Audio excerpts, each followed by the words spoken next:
bien et on accueille la prochaine intervention, Alexis Cuquier, qui est du collectif Rejoignons-nous. Bienvenue. Merci. Bonsoir.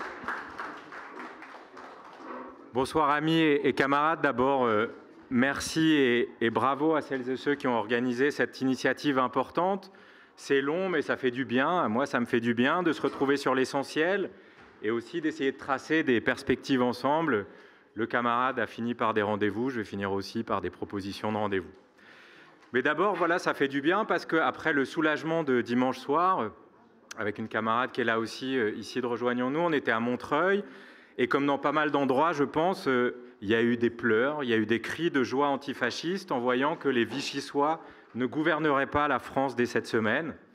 L'heure est à se dire les choses. Voilà, ce soulagement, beaucoup l'ont dit, un sursaut, un sursis. Il faut se dire les choses. Entre camarades de la gauche anticapitaliste, antifasciste, décoloniale, ce n'est qu'un répit, la bataille va être longue et cette bataille, il va falloir la faire ensemble, se battre ensemble. Et l'heure n'est pas à s'endormir, l'heure est à préparer la suite. Alors, beaucoup l'ont dit, y compris Théo, d'autres, le moment après la mobilisation électorale, c'est à l'auto-organisation, à des assemblées locales. Ritchie l'a dit aussi, assemblée locale du nouveau Front populaire, fête de quartier, kermesse, assemblée antifasciste et anti-impérialiste. C'est l'heure de la rue et des luttes. Maintenant, il faut que ce soit l'heure de la rue et des luttes. Il faut que ce soit aussi le moment de la préparation de grève. On discutait avec des camarades, moi je suis aussi à la CGT. Il y a des appels dans certaines fédérations à poser des préavis de grève, y compris pour le début des JO, y compris pour septembre, y compris s'il n'y a pas, comme c'est en train de se préparer là en ce moment à l'Assemblée nationale, un gouvernement en fait encore plus à droite que celui qui existe ici aujourd'hui et les précédents avec Macron et la droite qui veut gouverner. Des appels pour faire pression sur la situation. L'heure est à l'autodéfense populaire contre l'islamophobie, contre tous les racismes. Et aussi, moi je vais insister là-dessus, on voulait insister là-dessus collectivement, l'heure est à celle de l'affirmation politique de notre gauche, la gauche alternative de l'antiracisme politique et des quartiers populaires. Alors je prends la parole pour Rejoignons-nous, je dis juste un petit mot sur ce collectif et puis le cadre qu'on essaye de construire. Et puis ensuite, je ferai deux choses, essayer de réfléchir à qu'est-ce que ça veut dire battre le RN et puis essayer aussi de faire des propositions pour l'alternative comme d'autres l'ont fait avant. Notre collectif, on l'a créé en 2020 pour contribuer à la construction d'une nouvelle organisation politique révolutionnaire, démocratique et pluraliste. On a écrit un manifeste, on a fait des propositions et aujourd'hui on essaye de le construire avec le NPA anticapitaliste, avec PEPS, avec donc ici présent, avec donc Rejoignons-nous aussi ensemble, des militants, des mouvements sociaux, etc. L'objectif, et je vais vous dire ça, ce sera un de mes propos importants, personne ne l'a dit aujourd'hui, il faut des organisations politiques, camarades. Syndiquez-vous, mais aussi il faut constituer des organisations politiques pour constituer au sein de ce nouveau Front populaire des fronts antifascistes, pour renforcer toutes nos luttes, pour, nous, on pense qu'il faut quelque chose à la gauche de l'AFI, pour être allié avec l'AFI, mais distinct de cette organisation. C'est un débat qu'il faut avoir, il faut le discuter, et c'est un chantier en cours. On pose ça là dans le débat. C'est aussi quelque chose dont Olivier, Ritchie ont parlé à demi-mot tout à l'heure. Alors, ce n'est pas le moment de vous en parler plus en détail de ce qu'on va proposer. On va faire des propositions dans les prochaines semaines, les prochains mois. Avec les camarades de Rejoignons-nous, on s'est dit qu'on voulait insister sur deux points. D'abord, qu'est-ce que ça veut dire battre le RN? Il y a beaucoup de camarades avant qui l'ont dit. Moi, je voudrais insister sur deux choses. D'abord, dans cette salle ici, il y a beaucoup de gens qui, depuis longtemps, plus que nous, dans notre texte fondateur, en 2020, on commençait par ces mots « L'heure est grave, le fascisme en France, comme dans d'autres pays, progresse et menace ». On a écrit ensuite un tract avec notre camarade Omar Slaughti « Contre le racisme, rejoignons-nous avant qu'il soit trop tard ». Mais d'autres ici l'ont fait depuis plus longtemps et bien plus que nous, expliquer la réalité et les risques du processus de fascisation de la société.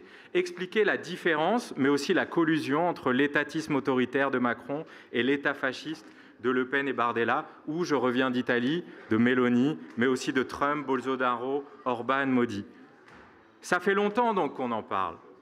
Mais aujourd'hui, je pense qu'une des choses aussi, après cette petite victoire, c'est de se demander quand est-ce qu'on aura gagné et à quelles conditions on aura gagné.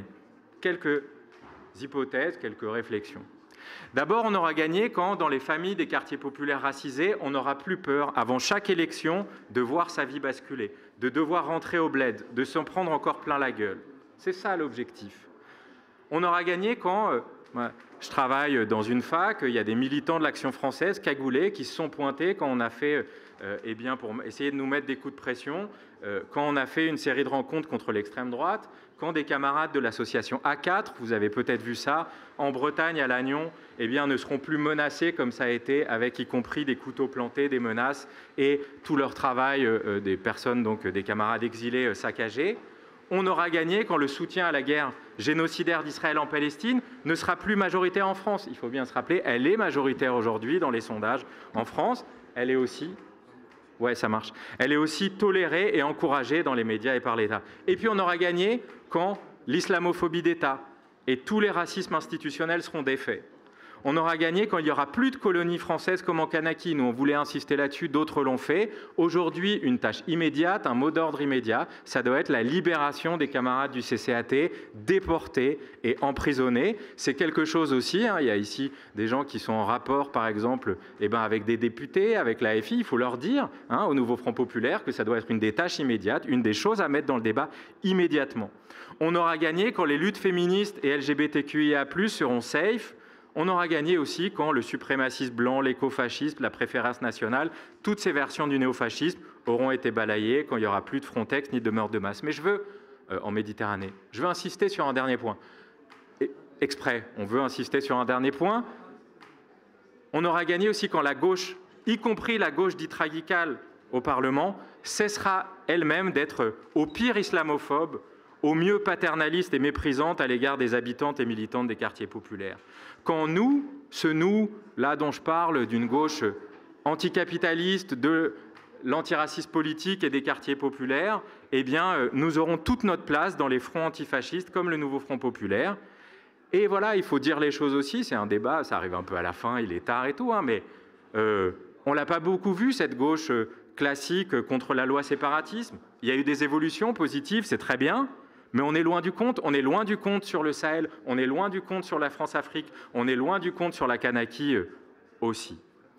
On aura gagné enfin quand on aura battu les néofascistes, quand la gauche sera hégémonique, mais aussi quand dans cette gauche seront majoritaires cette gauche qu'on représente ici, je pense, des premières concernées et des quartiers populaires qui se battent pour la justice, la vérité, toutes les égalités. Quelques mots sur la construction de l'alternative. Bon, encore une fois, il est presque minuit, je finis par ça, mais on veut poser ça dans le débat, c'est ce qu'on pense.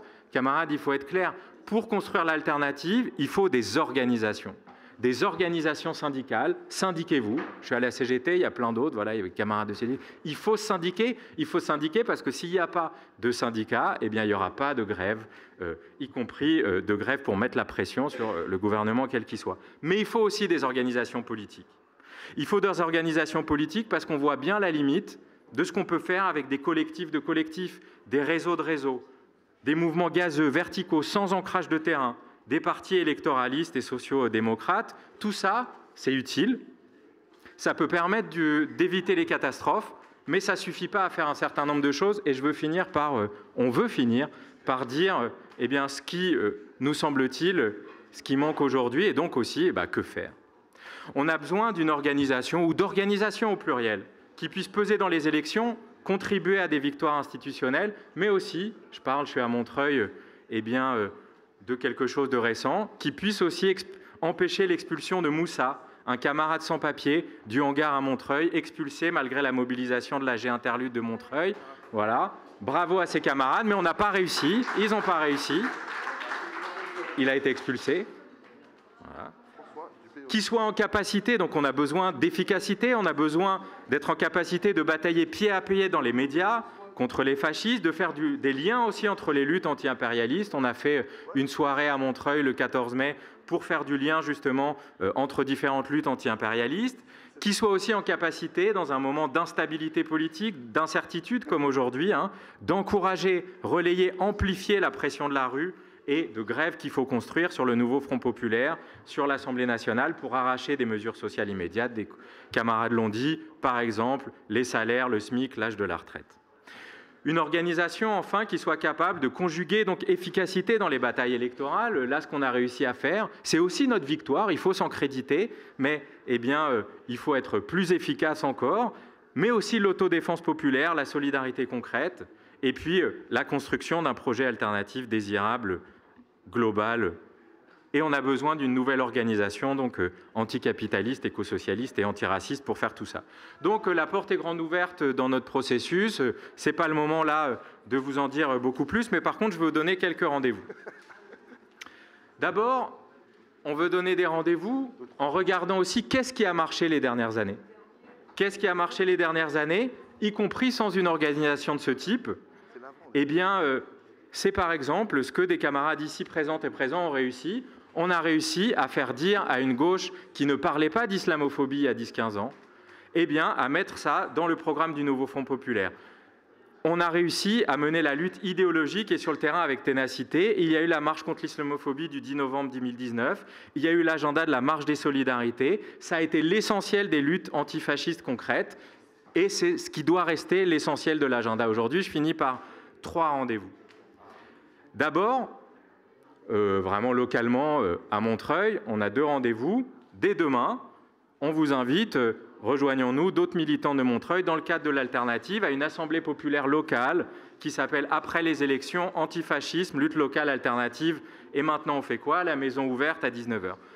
Un autre rendez-vous le 15 septembre par les camarades de l'AG Interlutte, et c'est aussi quelque chose qui, je pense, on doit échanger sur ces pratiques-là, vont organiser, on va les aider, une kermesse antifasciste dans un quartier populaire. C'est ce genre de truc qu'il faut faire en ce moment. La lutte antifasciste, c'est une lutte de terrain, concrète, locale, avec des militants de terrain.